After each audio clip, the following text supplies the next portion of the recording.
Hello everyone. So my name is Vassili and this is pre-course on Module 5 which called Biomedical Imaging. So let us start with a few notes.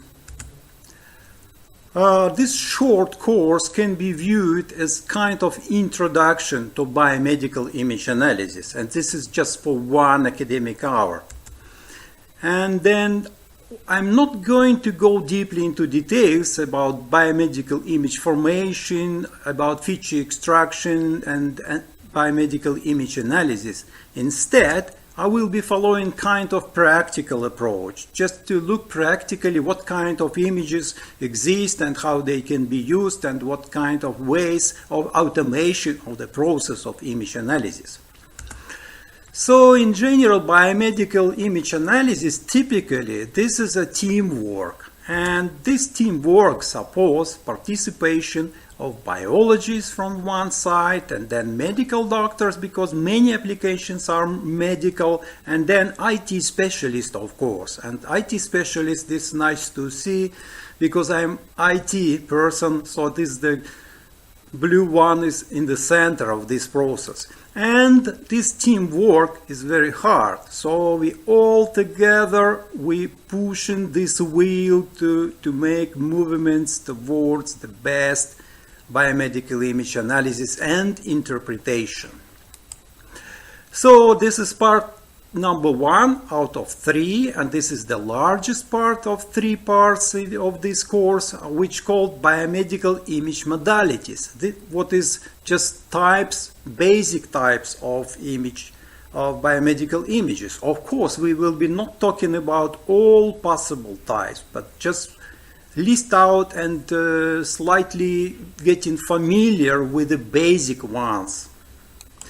So, and it's a good idea to start with classification of biomedical images. This is not classical classification, but what I introduced by myself more or less, but it helps to understand and biomedical image types better. So the first feature for classification is radiation type. So radiation type could be just ordinary light, visible light, and then it could be X-ray, which is not visible, but which is penetrating through different objects. And the main goal, by the way, of many biomedical images, just go inside the object, like human body, and look inside the body to see something what is not visible by naked eyes.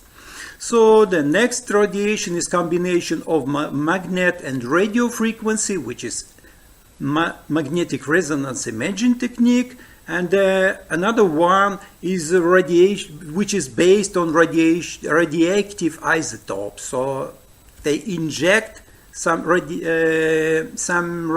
matters, chemical matters, what is produce some radiation in human body and looks to the images. Another very important, very conventional kind of imaging technique for human body in particular, this is ultrasound.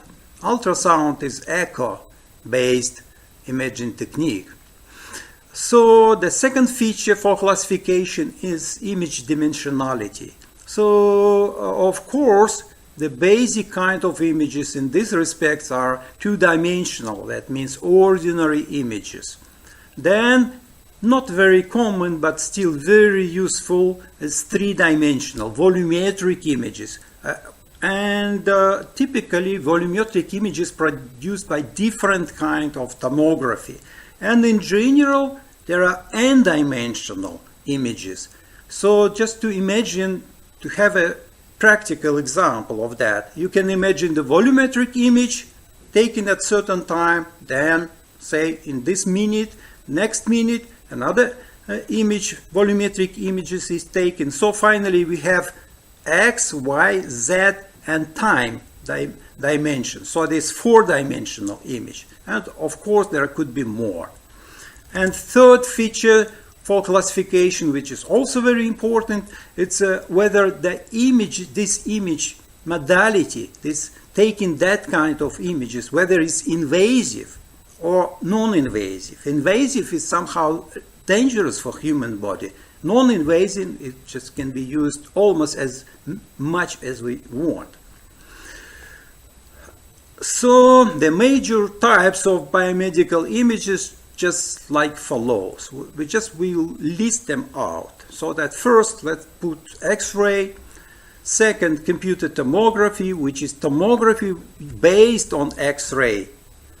And then third one is magnetic resonance imaging technique. And then another one is positron emission tomography and single photon emission tomography, which is special kind of investigation of functioning of different processes in human body. And third one, or not third one, but next one is ultrasound, and then actually a lot of other techniques which called microscopy. Microscopy could be very different. There are different kinds of microscopy which used in biology, and we will consider a few of them.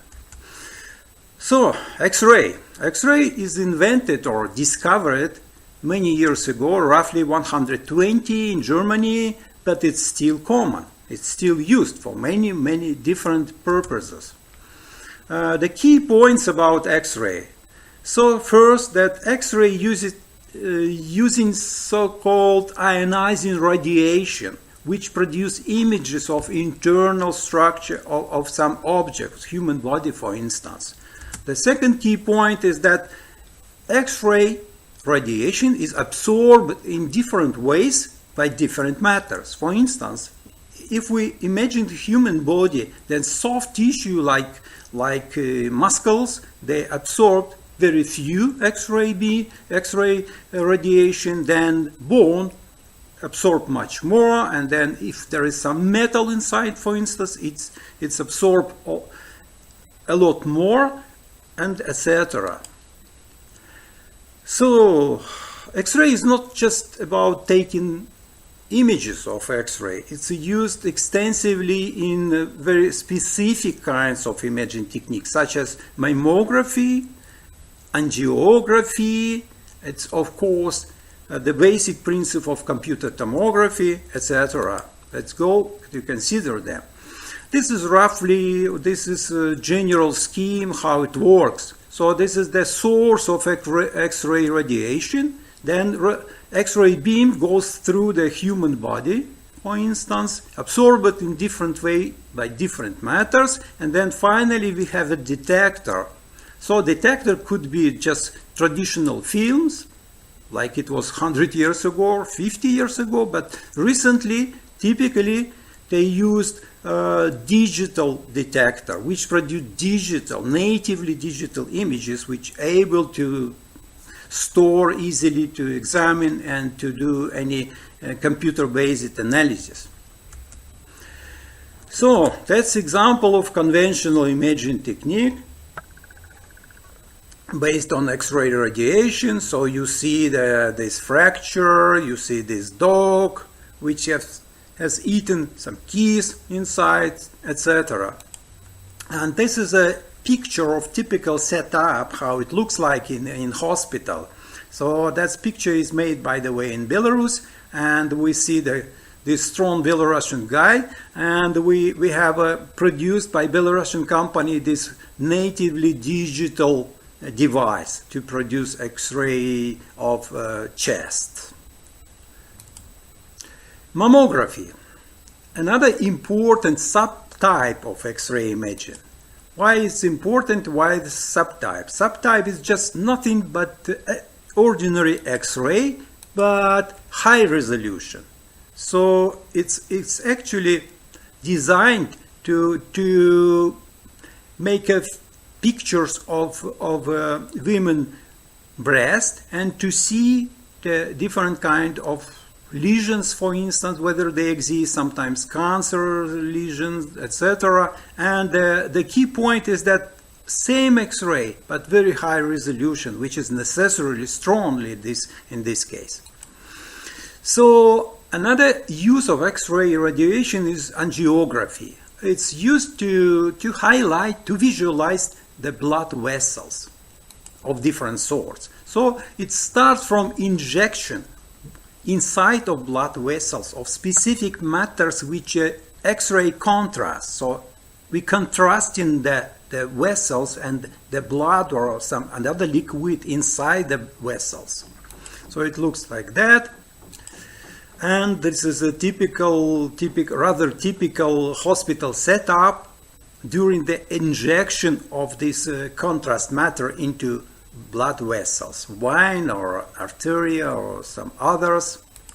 And the second slide is you see results of that imaging. So once the contrast matter is injected inside the blood vessels, then we see them much better than on ordinary X-ray or any other kind of imaging technique. So you see in this, for instance, in brain, there's all the tree of blood vessels, which is very important for brain to function. Once some of them damage in some way, then there will be no nutrition supplied in this particular area of brain, and there will be strong consequences of that. That's, by the way, is blood vessels within the heart. So next is using X-ray as a basic radiation to produce three-dimensional CT computer tomography images. That's the X-ray machine, how it looks like. By the way, we'll take this photo in our hospital during some experimentation for scientific purposes. There are no people inside the machine, and that example of typical example of result of taking CT images from lung, and this next example, that's kind of lung lesions, something what is exist within in certain circumstances, exist within the lung but should not exist there. The important point that first, CT tomography remain invasive because it's based on X-ray, so it's not very good for health. It's not good to have X-ray CT examinations very often. Second important point, that despite of that it is invasive, it's remained the gold standard for many kind of diagnostic protocols. For instance, for lung diagnosis in case of cancer, or to be suspicious for cancer. So the next important, all of them are important, of course, but next important imaging technique is MRI. MRI is, I would call it as a gold standard for imaging of brain, because only the technique, in fact, which allows to take very good and high resolution images of brain. And so this is MRI machine, which is pretty much similar for non-professional view to CT machine, but this is not CT machine. So this is magnet, very strong, very large magnet, which is good, which is not invasive, which is not bad for human body, by the way. And this is the result of scanning of brain, which is volumetric, which is three-dimensional. And next is kind of different kinds of modalities of MRI. So on the top you see MRI T1, so-called, which is anatomical modality, then T2 and PD stands for proton density. That's kind of sub-modalities of MRI. So there are many ways to scan human organs using MRI, but three examples you see here. And examples of scanning of brain with pathology. On the left, you see Alzheimer's disease with affected neocortical surface, that outside mostly, and then you see other different kinds of images with pathology. One of them is glioma. Glioma is known to be very aggressive cancer of brain, and another one is sarcoma, which is also very aggressive, and stroke, which is just stroke, which is also happened to be very quickly. It should call for emergency. So if you are interested about this subject, like myself for instance, you can go first start with this atlas and look to brains and different modalities, different resolutions, etc. So next modality is positron emission single photon emission tomography, when it looks like that. So it's not nicely look, but what is important point, this kind of scanning of human brain or human body, different organs can be scanned, is that it's provide not just anatomical information about the organs like brain here, but it's about metabolic information which conveys, and this makes them unique, that modalities, comparing to other, with many of them which just anatomical. So they use radioactive isotopes, that means it's invasive technique, and provide metabolic information, and single photon emission tomography is well established, and it is cheaper comparing to positron emission tomography, but positron emission tomography provide better contrast than SPECT, and it's more expensive as usual. And typically that image is displayed in color. So that means they are not natively colored, but they are colorized in certain scale just to make visible, because that in gray levels, the gray values are very similar, so it's not easy to examine by eyes, by human eyes. So they typically displayed in pseudo colors.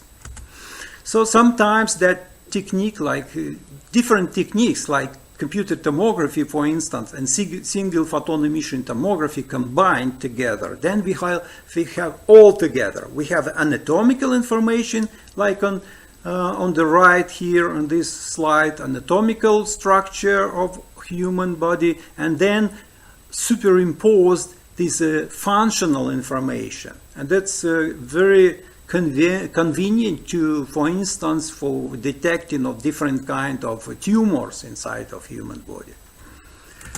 Okay, ultrasound.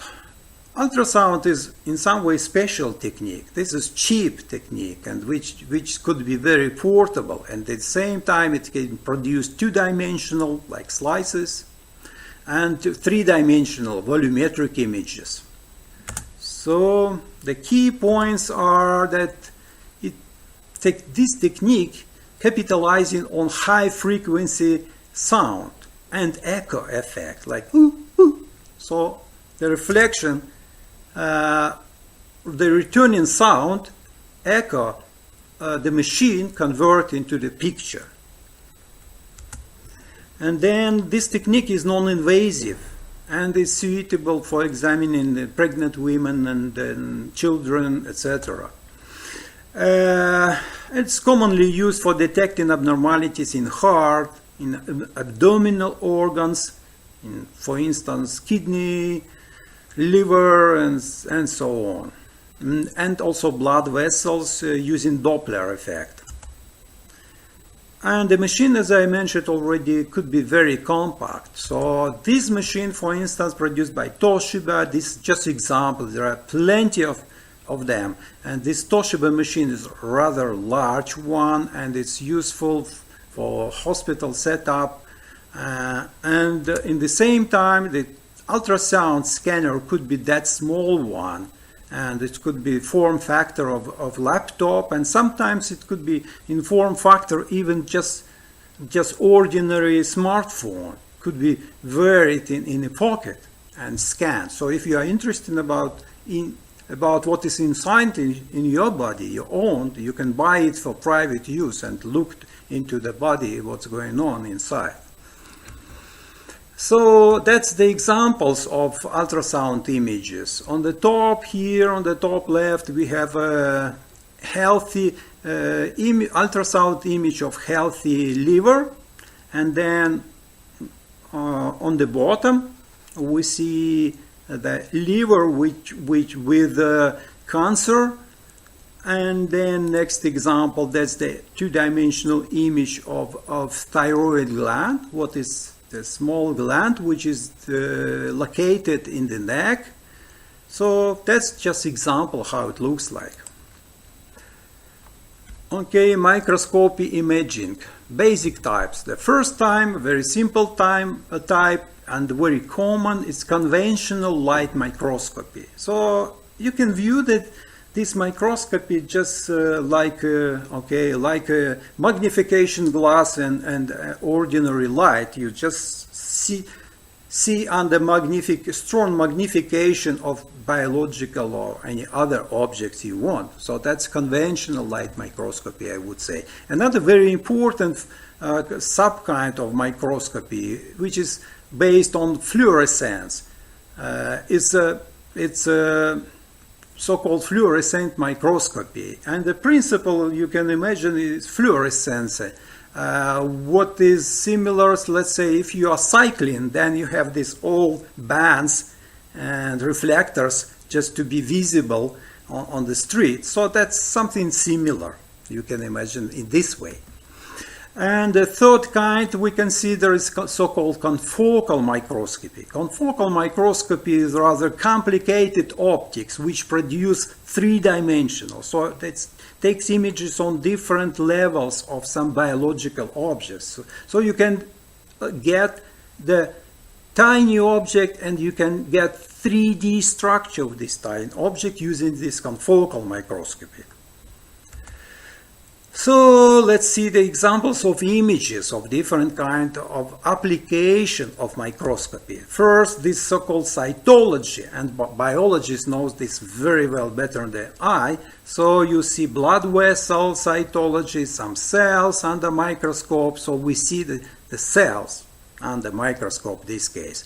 Next application is histology. When we're looking at the small pieces of human tissue which is taken out by a biopsy, and typically it's done in case of suspicious cancer. So this is main and the most important gold standard, I would say, gold standard of cancer diagnosis of soft tissues. So next is also histology, but this is another kind of advanced histology. What is advanced? Once we take the piece of glass with a sample of tissue, we put in this microscopy machine and it's automatically scanned in different kind of resolution or say magnification of the whole picture of tissue. And the image is typically huge as a result. It could be 100,000 by 100,000 pixels. And after scanning, you can go through this image on different levels, on different magnifications, and different regions, just using the file, which is resulted of scanning. And you can imagine this simply like you navigating through Google Images. So you're taking down and up, you moving, etc. This is exactly the same case when we can look at different magnification to different parts of sample. So we finished just the largest part, and then we start in the second part out of 3, which is related to basic image analysis methods. And of course, we will be talking about biomedical image analysis, not computer vision and any other application of imaging techniques, but biomedical. Let us consider the basic image analysis method or groups of algorithms which typically used on biomedical image analysis. The first is image segmentation, what is nothing but isolation of target organ or region or structure we are looking at. So that pictogram on the right shows that we have, for instance, chest radiograph, chest x-ray, and then we just somehow automatically or manually we isolate the lung, which is the object in our case.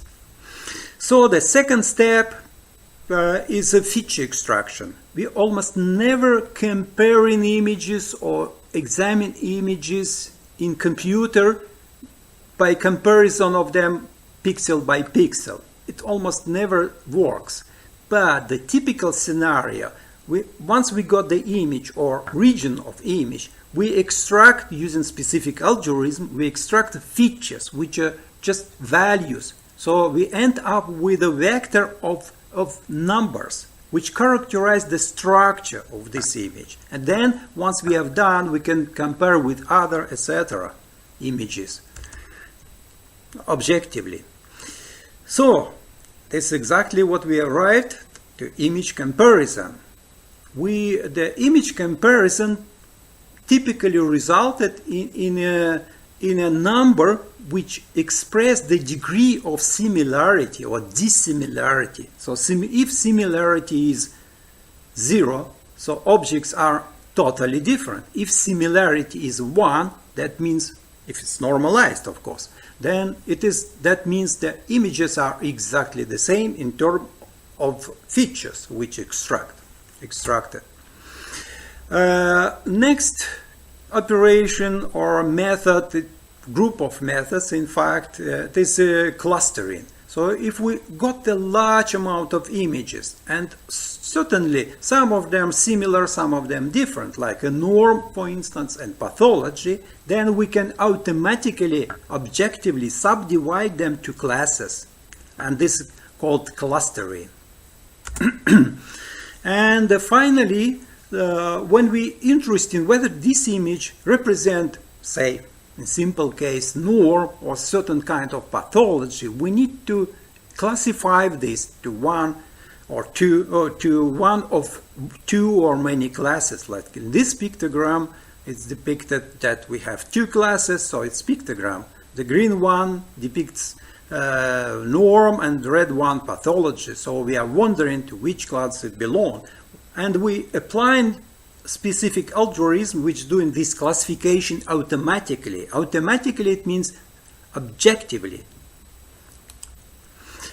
And typical procedure of biomedical image analysis could be illustrated as follows. So we have original images. I took again this chest X-ray, but this is pictogram, nothing else. That could be any other image. It could be microscopy or any other image.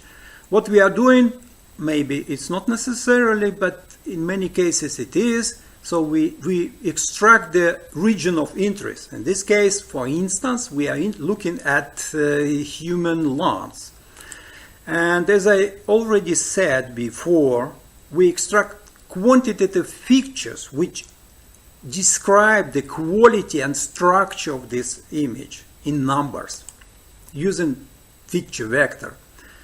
Once we got the feature vector, we can simply compare this image with another one by comparison of two feature vectors and calculation difference between them. So, and we will end up with a number which characterizes the similarity or dissimilarity degree of that two images. And this is a very basic operation because any next operation, like classification, it's based anyway on similarity, dissimilarity, or distance in feature space, so-called distance in feature space. Okay, examples of image comparison. A good example of image comparison is so-called content-based image retrieval. That's the illustrations on biomedical images, which we produce in our group, by the way. So we have, in this setup, we have a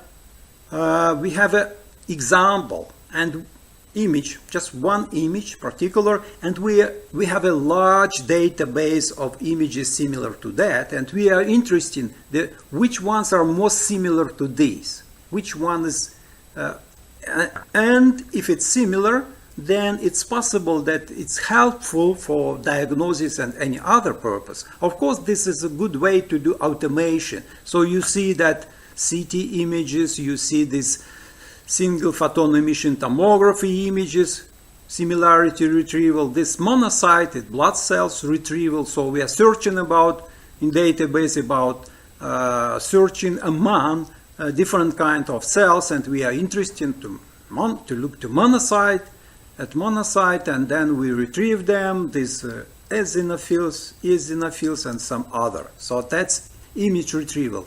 And in terms of methods, image retrieval is nothing but just comparison of given example with all the images stored in database and calculation the most similar and displaying to user the most similar images. That's how it works. So next, and what is third part of this lecture, and which is last one, and this is about image features. So we already mentioned several times that we extract features, quantitative features, feature vectors out of the image. So what kind of features could be? So that's the general classification. Typically, people, researchers consider three different kind of features, three different classes of features which can be derived from images, almost of any kind. So first kind is shape features, shape of object we are dealing with, and that's about color, different sorts of colors and combinations of color. And third group of features is texture features. So let's go to consider every one separately. So two-dimensional shape could be two-dimensional or three-dimensional. So two-dimensional is just shape of object we're dealing with. It could be shape of lung, it should be shape of cell of different sorts in microscope, it could be anything. So if we're interested about 3D shape, then we using features which describe the 3D shape.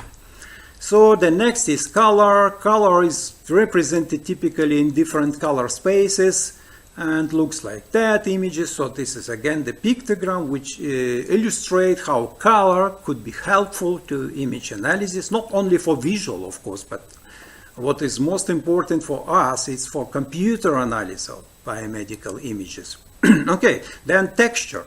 Texture can be characterized in three sorts of features. First is granularity. That's the example. This is the one which is granular, which consists of grains. The second one, you can imagine, which is depicted here, is smooth with no obvious granules.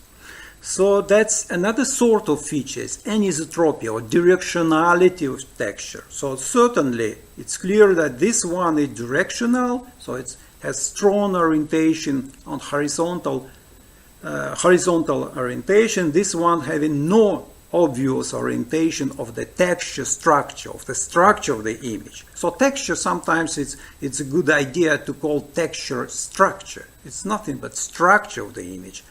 And the third one is periodicity of texture. So it's obvious that this example of texture is periodic, and this one is not.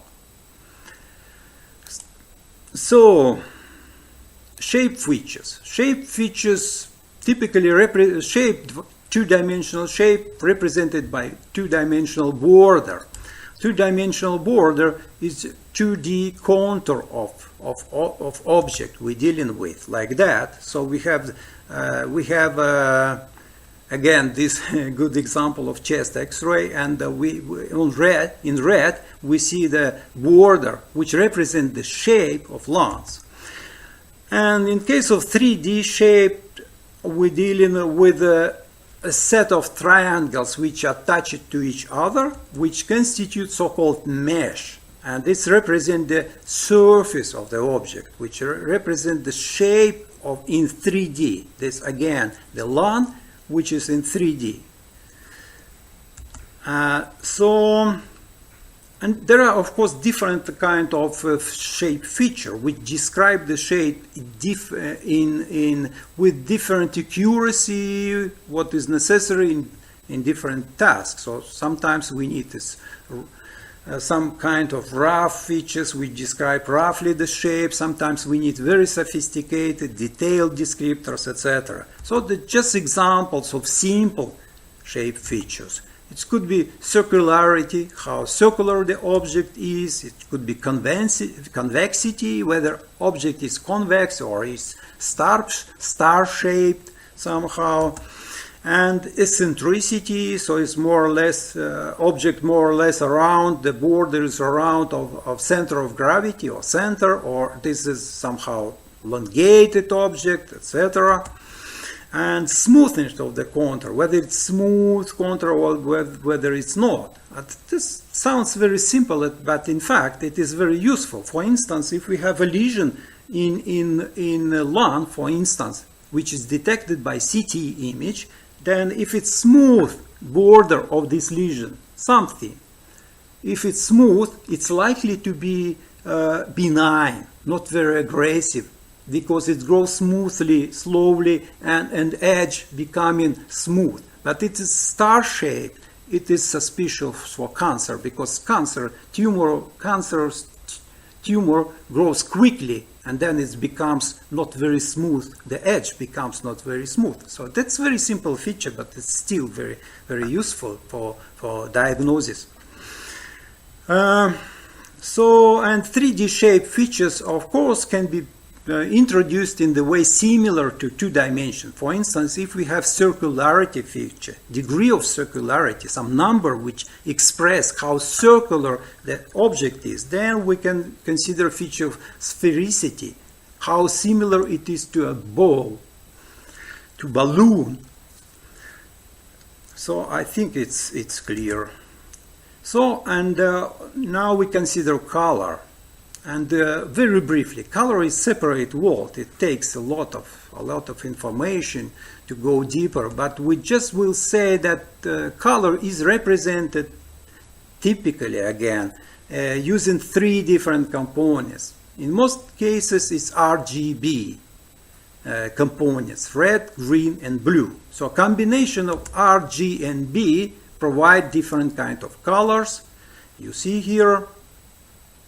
Combination of red and blue, for instance, gives us magenta, and R, G, and B, all in same proportion, give us just white color, etc.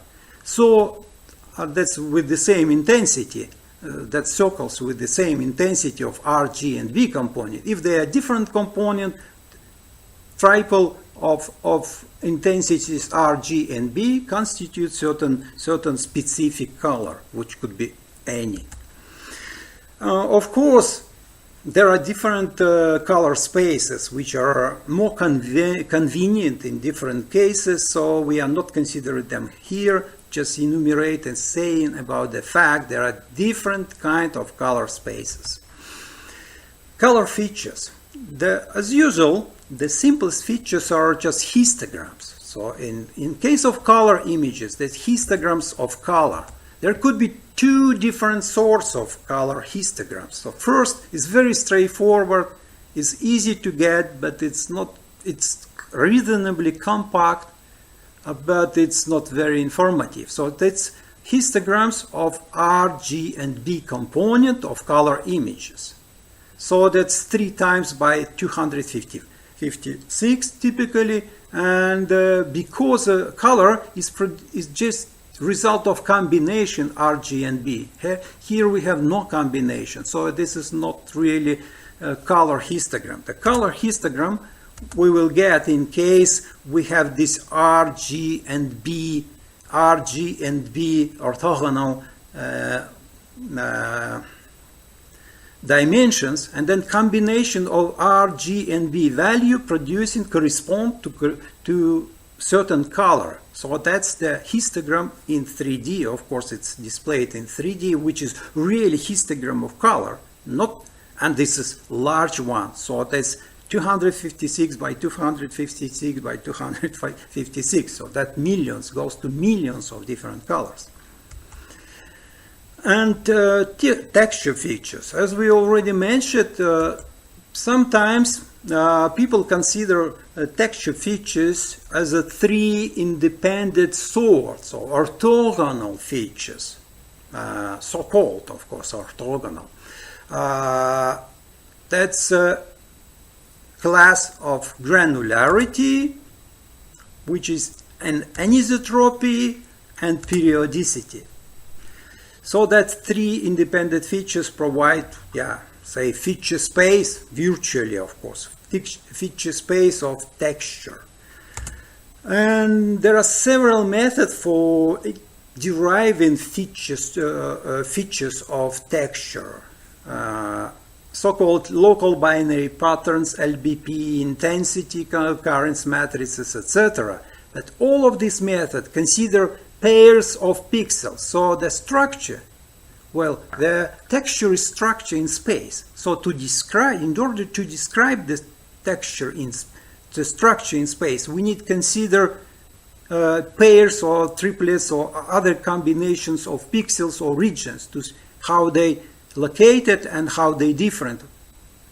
For instance, what is black occurred together or close to white, etc., etc., like on pictures which are on the bottom. So this can be described using the frequency of occurrence of white and black here.